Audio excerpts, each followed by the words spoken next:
नमस्ते, मेरे चैनल में आप सबका स्वागत है। तो आज की 3D एनिमेशन हमारी रहने वाली है इलास्टिक कोलिजन्स पर।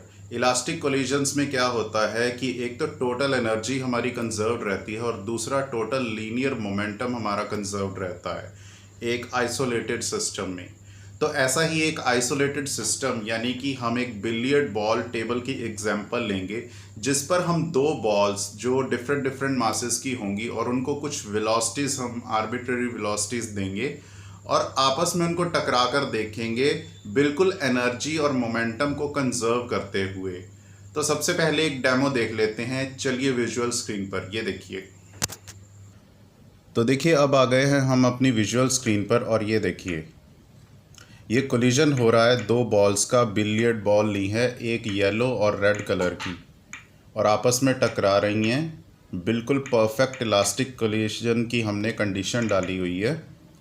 तो इसको कोड करने के लिए हम चलते हैं कोडिंग स्क्रीन पर और इसे बंद कर देते हैं। ठीक, और ये लो मैं यहाँ से बंद कर देता हूँ। परंतु मैं इतनी बड़ी कोडिंग आपको समझाऊं उससे पहले हम अपनी नोटबुक पर चलते हैं ताकि मैं आपको इसके बेसिक कंसेप्ट के बारे में समझा सकूं। ठीक है, तो चलिए चलें नोटबुक पर। तो फाइनली हम आ गए हैं अपनी नोटबुक पर और यहाँ समझेंगे पहले इस इलास्टिक कोलिजन की फ़िज़िक्स। तो ईश्वर का नाम लेकर ओम। अब आगे चलते हैं। ये देखो ये दो ऑब्जेक्ट्स हैं, ये दोनों बॉल्स हैं m1 मास और m2 मास की। इनकी ये इनिशियल वेलोसिटीज़ है u1 और u2। ये एक दूसरे के पास आ रही हैं। अब ये टकरा गई। टकराने के बाद क्या है कि इनकी वेलोसिटी और इनकी डायरेक्शन सब बदल जाएगा। ठीक है, v1 इसकी फ़ाइनल वेलोसिटी होगी और v2 इसकी फ़ाइनल वेलोसिटी होगी। परंतु इसमें अगर इलास्टिक कोलिजन है तो दोनों मोमेंटम और काइनेटिक एनर्जी दोनों कंजर्व्ड रहेंगे। यानी कि टकराने से पहले ये इनिशियल मोमेंटम दोनों का m1 u1 plus m2 u2।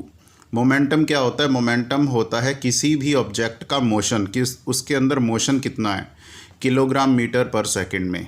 ठीक है, और ये फाइनली उनका जो मोमेंटम होगा वो ये होगा। लेकिन मोमेंटम हमेशा बराबर रहता है, कंजर्व्ड रहता है। आपस में ये डिस्ट्रीब्यूट होता रहेगा। कभी पहले इसके पास ज़्यादा होगा तो बाद में इसके पास ज़्यादा हो जाएगा, इसके पास कम रह जाएगा, लेकिन टोटल जोड़कर जो इनका मोमेंटम बनेगा वो सेम रहेगा। ऐसे ही ये है इनिशियल काइनेटिक एनर्जी, मतलब कितनी एनर्जी के साथ, कितनी ऊर्जा के साथ वे दोनों मूव कर रही हैं। उनकी ये टोटल काइनेटिक एनर्जी है जो, ठीक है, पूरे सिस्टम की, वो पहले और बाद में कोलिजन से वो दोनों सेम रहेंगी। KI equal to KF। ठीक है, अच्छा अब अगर मैं इन दोनों इक्वेशंस को सॉल्व करता हूँ इनके वेक्टर नोटेशन ड्रॉप करके, ठीक है, तो कुछ ऐसे निकल कर आता है कि देखो ये इक्वेशन 1 है, ठीक है, PI इक्वल टू PF, ये KI इक्वल टू KF है। और इनको जब मैं सॉल्व करता हूँ आपस में अलजेब्रा की हेल्प से तो कुछ ऐसे निकल के आता है। पहले तो एक चीज़ ये निकल कर आती है कि relative velocity of system before collision, मतलब ये हुई relative velocity u1 plus u2 दोनों पार्टिकल्स की आपस में रिलेटिव वेलोसिटी एक दूसरे के समान। तो वो जो पहले थी वही बाद में होगी लेकिन नेगेटिव डायरेक्शन में होगी। ये चीज़ निकल कर आती है। अब हम इन तीनों को आपस में सॉल्व करते हैं तो जो फाइनल वेलोसिटी जो हम कैलकुलेट करना चाहते हैं कि v1 v2 वेक्टर, मतलब ये अभी उसमें है स्केलर में, इसको आप वेक्टर नोटेशन में बाद में लिख सकते हो ऐसे करके। ठीक है, तो ये हमारा सॉल्व हो गया। हमें यही मेन चाहिए था, यही हम कोडिंग में यूज़ करेंगे कि टकराने के बाद जो वेलोसिटीज़ होती हैं वो क्या आती हैं, वो हम इस कोड करके इसमें रख देंगे। लेकिन इसके साथ साथ एक बात और बता दूं कि ये कैसे डिटेक्ट हो कि दोनों ऑब्जेक्ट कोलाइड कर रहे हैं, यानी कि जैसे ये कोलिजन कैसे डिटेक्ट होगा। तो ये हम इस प्रकार से डिटेक्ट करेंगे। जैसे मान लो ये है हमारी बॉल 1 और ये है बॉल 2, तो ये अब कोलाइड कर रही हैं। देखो पहले जब ये कोलाइड नहीं कर रही थी, ये A सेंटर था पहली बॉल का और ये B सेंटर है दूसरी बॉल का। तो इनमें जो ये डिस्टेंस है D, ठीक है, ये बड़ा है किससे? इसके रेडियस 1, इसका रेडियस 2। ये D क्या है?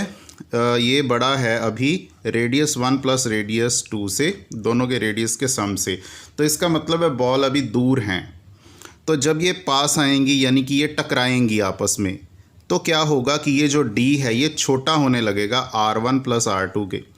एक तो इक्वल में आएगा, लेकिन इक्वल हम यूज़ नहीं करेंगे, हम केवल लेस देन का यूज़ करेंगे कि टकराकर एक दूसरे के बीच में घुसने का प्रयास करेंगी, तब डिटेक्ट होगा कि कोलिजन है। यानी कि डिस्टेंस बिटवीन सेंटर्स, यानी कि मैं ऐसे लिख देता हूँ AB when becomes less than R1 radius and R2 radius, ball 1 का रेडियस और बॉल 2 का रेडियस, ये हम कोडिंग में यूज़ करेंगे। ठीक है, तो चलिए अब हम कोडिंग स्क्रीन पे चलते हैं और इसको कोड करते हैं। धन्यवाद। तो हम आ गए हैं अब हमारी कोडिंग स्क्रीन पर। अब देखिए, ये जो मैंने बड़ी सारी कोडिंग लिखी हुई है, जो कंसेप्ट अभी नोटबुक पर आपको समझाया वही इसमें हम इम्प्लीमेंट करने वाले हैं। तो पहला ऐसे करता हूँ, मैं कुछ पार्ट इसका कमेंट कर देता हूँ और ताकि शुरू से समझा सकूँ आपको। तो ये देखो, ये मैंने ऐसा करता हूँ, यहाँ तक कमेंट कर देता हूँ और धीरे धीरे इसको ऑन करूँगा। अब इसमें जो लाइब्रेरीज़ इंपोर्ट की हैं, एक तो मैंने VPython मैथ इंपोर्ट किया है, तो शायद इसकी आवश्यकता पड़ सकती है। तो टाइम तो नहीं आवश्यक है क्योंकि ये तो मैंने वैसे ही किया था। पाईगेम का जो मिक्सर इंपोर्ट किया है साउंड इफ़ेक्ट देने के लिए कि जब बॉल आपस में टकराएंगी या बाउंड्री से टकराएंगी तो उनकी साउंड क्या निकलेगी। ठीक, तो ये भी ऑप्शनल है, इसको चाहो तो छोड़ सकते हो। तो कैनवास सेट कर लिया ये, और ये साउंड्स को डिफ़ाइन कर दिया। ये वाली साउंड है कि जब दोनों बॉल आपस में टकराएंगी शायद, और दूसरी है बाउंड्री वाली। चलो अब आगे चलते हैं। अब सेटअप बनाते हैं। मेन पार्ट जो है वो ये शुरू होता है। अब मैं इसको ऑन कर देता हूँ। तो इसको मैं दोबारा लिख के नहीं दिखाऊंगा, क्यों? क्योंकि देखो, ये सेटअप है, ये आपको खुद क्रिएट करना होगा। लेंथ, ब्रेड्थ और थिकनेस मैंने डिफ़ाइन कर दी टेबल की, यानी कि billiard ball table green colour का। तो ये टेबल है, इसका कलर मैंने रखा है ग्रीन ताकि लुक वैसा आए। और बाकी उसकी बाउंड्रीज़ बना दी, left boundary, right boundary, up और डाउन। और उसमें 2 बॉल्स मैंने रख दी, एक किसी पोजीशन पे और दूसरी किसी दूसरी पोजीशन पर। ठीक है, तो चलो पहले इसको देख लो कि ये हमारा सेटअप सही बना है या नहीं। तो मैं लिख देता हूँ while 1 पास। तो ये चाहिए। अब इसको ऑन करते हैं। हम गए विजुअल स्क्रीन पर और अब इसके साथ हम पाते हैं कि हमारा जो सेटअप है वो कुछ इस प्रकार का है। आप इसमें चेंज करना चाहो कुछ तो कर सकते हो। तो इनको मैं रैंडम वेलोसिटी डायरेक्शन दूंगा, तो ये क्या करेंगी, ये बाउंड्री के साथ भी टकराएंगी और ये आपस में भी टकराएंगी। और जो आपस में टकराने की कंडीशन है जो नोटबुक पे अभी समझाई है, उसी के अकॉर्डिंग ये बिहेव करेंगी। ठीक है, चलो भाई अब दोबारा चलते हैं अब इनके मोशन पर। तो मैं करता हूँ इसको बंद अभी। अब यहाँ पर इनका मोशन शुरुआत होता है। ठीक है, तो ये मैं 1 मिनट फालतू की जगह छोड़ रखी मैंने।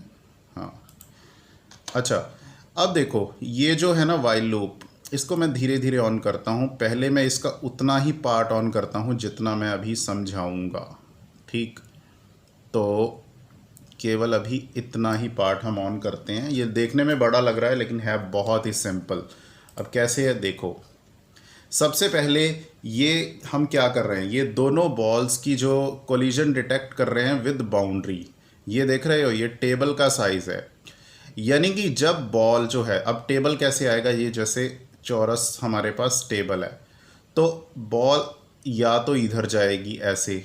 ठीक है, बॉल या तो मतलब आधी, मतलब उसकी जो साइज़ डॉट एक्स यानी कि टेबल की लेंथ, टेबल की आधी लेंथ के या तो नेगेटिव की ओर जाने वाली होगी तब, या फिर उसके लेंथ के पॉजिटिव की ओर, मतलब पॉजिटिव की ओर जाने वाली होगी length divided by 2, half length के इधर जाने वाली होगी। और तब क्या होगा, तब दोनों ही कंडीशन में पता लग जाएगा कि बॉल बाउंड्री के बाहर जाना चाह रही है, या इधर या इस साइड पर। तो तब ये कोलिजन बाउंड्री के साथ डिटेक्ट होगा एक्स एक्सिस में। ठीक है, अच्छा, इसमें बॉल का रेडियस भी मैंने इंक्लूड किया है। क्यों?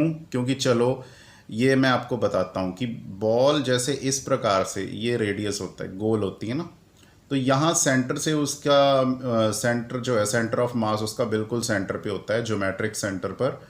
और उससे अगर वो यहाँ पर ऐड नहीं करेंगे तो ऐसा होगा कि बॉल पूरा आधी यहाँ दीवार में घुसकर फिर वापस आएगी दोनों ओर से।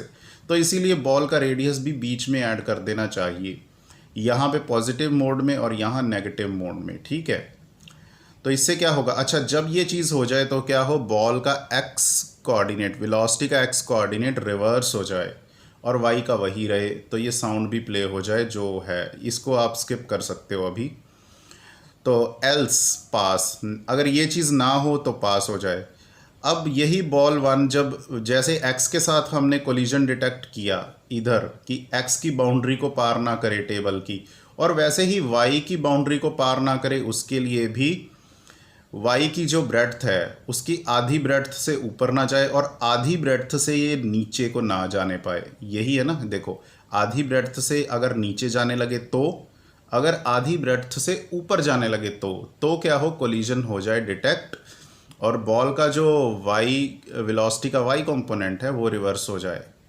और इन सब के बाद ये इस वेक्टर में इसको लिख दिया, मतलब यहाँ से ये डिसाइड होंगे और यहाँ इनको रख दिया गया और पोजीशन ऐसे अपडेट कर दी गई। और यही मैंने बॉल 2 के साथ किया है, ये रिपीट नहीं करूँगा, ये सेम है, ये बॉल 1 का था पोर्शन और ये बॉल 2 का है। ठीक है जी, अब आगे, अब देखो ध्यान से, ये बॉल 2 तक कर लिया। अब आगे मेन बात आती है कोलिजन, जब आपस में बॉल टकराती हैं तो अब आपस में कैसे टकराती हैं वो आपको बताया था कि जब उनके सेंटर्स हैं उनके बीच में जब डिस्टेंस जो दोनों के रेडियस के सम से कम होने लगे, देखो ये बॉल 1 का रेडियस, बॉल 2 का रेडियस आपको समझाया था ना नोटबुक पे, ए बी, तो ये ए बी वेक्टर का मैग्नीट्यूड, यानी कि ए पॉइंट हो गया, पोजीशन वेक्टर हो गया बॉल 1 का, बी हो गया बॉल 2 का, तो उसका मैग्नीट्यूड। तो जब ये डिटेक्ट हो जाए तो क्या होगा, तब समझा जाएगा कि कोलिजन है। और u1 u2 क्या है, इनिशियल वेलोसिटीज़ दोनों की, अभी आपको जो नोटबुक पर बताया इनिशियल वेलोसिटीज़, और उनके द्वारा हम फाइनल वेलोसिटी यानी कि v वो कैसे कैलकुलेट करते हैं, वही आप नोटबुक पे अभी वीडियो रिवर्स करके देख सकते हो, सेम फार्मूला। तो ये सेम फार्मूला है, ये v1 का और ये v2 का। अच्छा, इन्हीं के अकॉर्डिंगली ये क्या है कि इनकी पोजीशन अपडेट होगी, बॉल 1 की भी और बॉल 2 की भी। ठीक है, अच्छा अगर ये कोलिजन नहीं होता, इफ़ के बाद आता है एल्स, अगर कोलिजन नहीं होता तो अपने नॉर्मल रूटीन में बॉल्स मूव कर सकती हैं, और जब उनको बाउंड्री से कोलिजन डिटेक्ट होगा तो वो वैसे बिहेव करेंगी। तो कुल मिला के ये क्या है कि आपस में भी टकराएंगी और बाउंड्री के साथ भी। तो ये कोडिंग पूरी हुई। तो यही सिंपल सी कोडिंग मैंने बतानी थी, अभी इनको ऑपरेट करके दिखाता हूँ। चलो, बातें हो गई, अब कोडिंग पर ध्यान। तो ये आए हम विजुअल स्क्रीन पर, देखो साउंड इफेक्ट दिया हुआ है मैंने, ये ऐसे, ये देखो, ये यहाँ से पीछे जाने का होती हैं तो डिटेक्ट हो जाता है, यहाँ से जाने को होती है तो डिटेक्ट, वैसे ही ऊपर के लिए और नीचे के लिए समझना। तो अल्टीमेटली ये क्या है, ये देखो आपस में भी टकरा कर ये क्या है, जा रही हैं, और मोमेंटम और एनर्जी दोनों कंजर्व्ड है।